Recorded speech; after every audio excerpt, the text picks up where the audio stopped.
Friends, आज हम बात कर रहे हैं टाटा मोटर्स की और साथ में हम बात करेंगे आज हमारे बाजार की। बाजार में आज बहुत बड़ी गिरावट हुई। आगे क्या संभावना बन रही है? क्या यहाँ से और बड़ी गिरावट की संभावना बन रही है या फिर अब तेजी बनेगी? और अगर गिरावट होगी तो कहाँ तक जा सकती है? तो वो सारी संभावनाएं इस वीडियो के माध्यम से हम तलाशेंगे। साथ में हमारे बाजार को लेकर जेफरीज ने एक बड़ा बयान दिया है, उसको भी हम डिस्कस करेंगे और जानने की कोशिश करेंगे कि उसके क्या मायने हैं। और आज टाटा मोटर्स में बड़ी गिरावट हुई। 278 का लो इसने बनाया, लेकिन फिर इसमें वापस रिकवरी आई और कल की क्लोजिंग के आसपास ही क्लोजिंग आई है। थोड़ी सी पॉजिटिव क्लोजिंग है, फिर भी क्लोजिंग फ्लैट है, लेकिन आज बहुत बड़ा उछाल हुआ है। 306 की हाई बनी है और 2878 की लो बनी है। अब आगे क्या पोजीशन बन रही है? क्या टाटा मोटर्स में अभी बड़ी तेजी बनने वाली है या फिर प्रॉफिट बुक करके बाहर निकलने का समय आ गया है?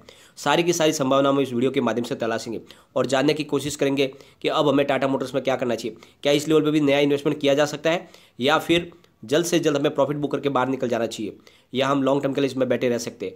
सारी की सारी जानकारी आपको इस वीडियो के माध्यम से मिल जाएगी।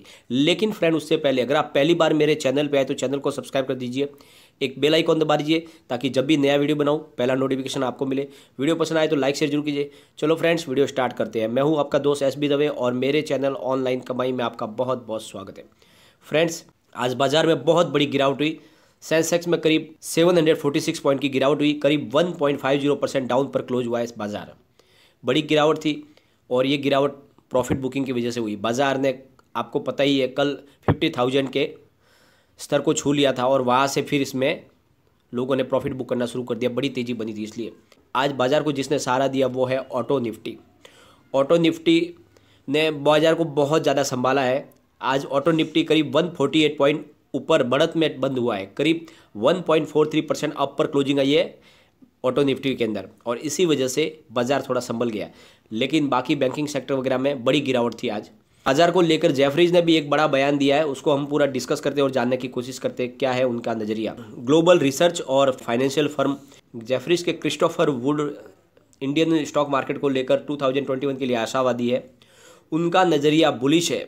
उनमें उत्साह बुल रन को लेकर नहीं है, बल्कि जनवरी में जो पहली बार सेंसेक्स ने 50,000 के जो स्तर को छुआ है उसकी वजह से लेके उनको ज़्यादा उत्साह है।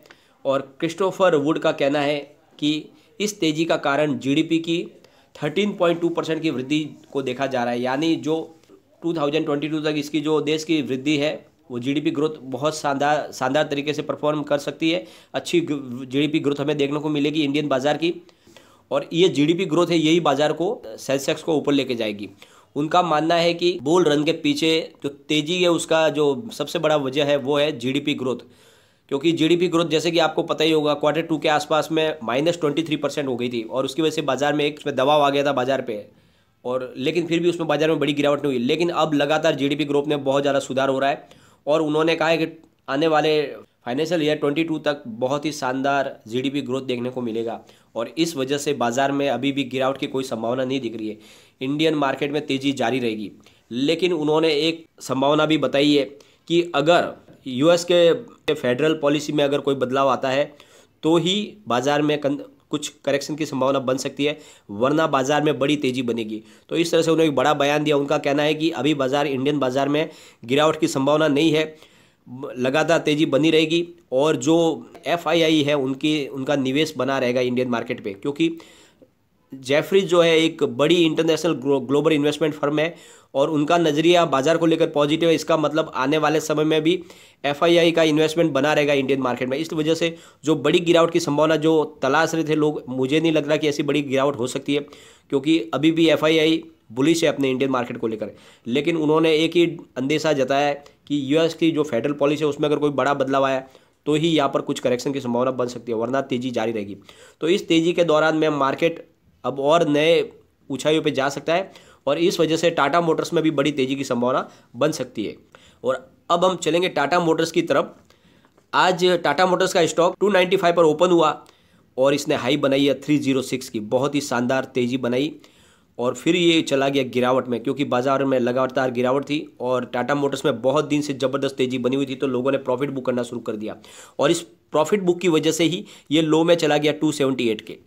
लेकिन जैसे कि लोगों को मौका मिला फिर से खरीदारी का, लोगों ने निचले भाव से खरीदारी शुरू कर दी और इसी वजह से इसकी प्राइस फिर से बढ़ने लगी और गिरते हुए बाजार में भी ये फिर से 290.85 पर करीब 0.86% अप पर क्लोजिंग दी है। यानी बहुत ही शानदार इसने रिकवरी दिखाई है, फिर से ये पॉजिटिव माहौल पर आ गया स्टॉक और आगे की अब संभावना हम तलाशेंगे आगे। अगर वॉल्यूम की हम पहले बात कर लेते हैं, बीएससी में 1,39,81,000 का वॉल्यूम हुआ है और सामने 16,21,000 की डिलीवरी उठाएगी और डिलीवरी का परसेंटेज है 11.60%। एनएससी के अंदर 29,25,86,000 की वॉल्यूम हुई है और सामने 2,84,12,000 की डिलीवरी उठाई गई है और डिलीवरी का परसेंटेज है 9.71%। और बहुत सारे लोग बोलते हैं कि इसकी डिलीवरी बेस तो काम कम है, फिर ये कैसे बढ़ेगा। तो एक्चुअल में टाटा मोटर्स पहले से ही डे ट्रेडिंग वालों का फेवरेट स्टॉक रहा है, इसमें बहुत ज़्यादा डे ट्रेडिंग होती है, परंतु अब ये जो आप वॉल्यूम देख रहे हो सामने बहुत ही बड़ा भयंकर वॉल्यूम है, उसके सामने ये 10% की डिलीवरी भी जो है बहुत बड़े मायने रखती है, इसीलिए इसमें बहुत शानदार काम हो रहा है। आपको ये 10% देख के ज़्यादा वहम करने की जरूरत नहीं है। अगर हम इसके वॉल्यूम की बात करेंगे तो किस तरीके से वॉल्यूम लगातार इसका बढ़ा है। एक महीने पहले इसका जो वॉल्यूम था वो करीब 13 करोड़ का था, एक हफ्ते पहले इसका वॉल्यूम 8 करोड़ का था और कल जो इसका वॉल्यूम था वो 30 करोड़ का था और आज है 33 करोड़ का। यानी लगातार इसके वॉल्यूम में वृद्धि हो रही है, वॉल्यूम लगातार बढ़ रहा है और ये एक पॉजिटिव सिग्नल है।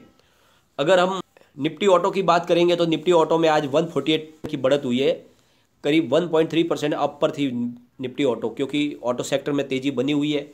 और अगर इसके हम टेक्निकल लेवल को चेक करें तो आगे क्या पोजीशन बन रही है ऑटो निफ्टी को लेकर।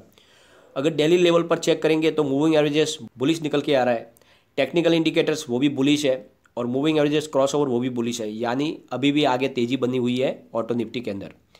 वीकली लेवल को चेक करेंगे तो मूविंग एवरेजेस बुलिश है, टेक्निकल इंडिकेटर्स वो भी बुलिश है और मूविंग एवरेजेस क्रॉसओवर वो भी बुलिश है, यानी आने वाले सप्ताह तक भी इसमें तेज़ी जारी रहेगी ऑटो निफ्टी के अंदर। मंथली लेवल चेक करेंगे तो मूविंग एवरेजेस बुलिश है, टेक्निकल इंडिकेटर्स वो भी बुलिश है और मूविंग एवरेजेस क्रॉसओवर वो न्यूट्रल है। तो आप देख लो कि आने वाले एक महीने तक भी इसमें अभी फिलहाल ऑटो निफ्टी के अंदर तेज़ी की संभावना बन रही है, यानी ऑटो सेक्टर दौड़ेगा।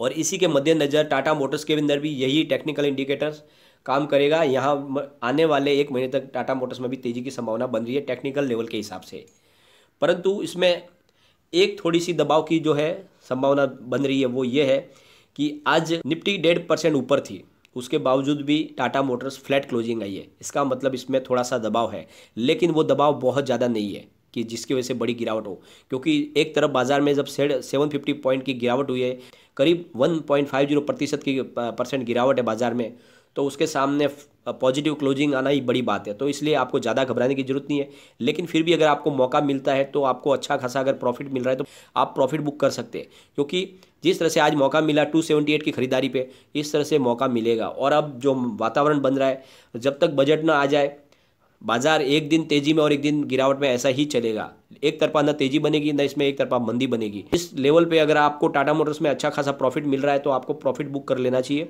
लेकिन अगर आपने लॉन्ग टर्म के लिए होल्ड किया है तो आपको बिल्कुल डरने की जरूरत नहीं है।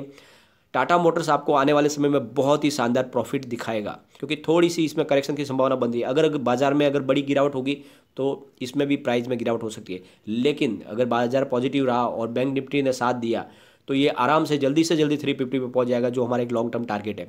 लेकिन फ्रेंड्स, कोई भी इन्वेस्टमेंट करने से पहले अपने फाइनेंशियल एडवाइजर से एक बार एडवाइस ले ले या अपना खुद का रिसर्च करें, क्योंकि मैंने वीडियो आपके एजुकेशनल पर्पज के लिए ही बनाया। वीडियो पसंद आए तो लाइक शेयर जरूर कीजिए और चैनल को सब्सक्राइब कर दीजिए। Thank you friends.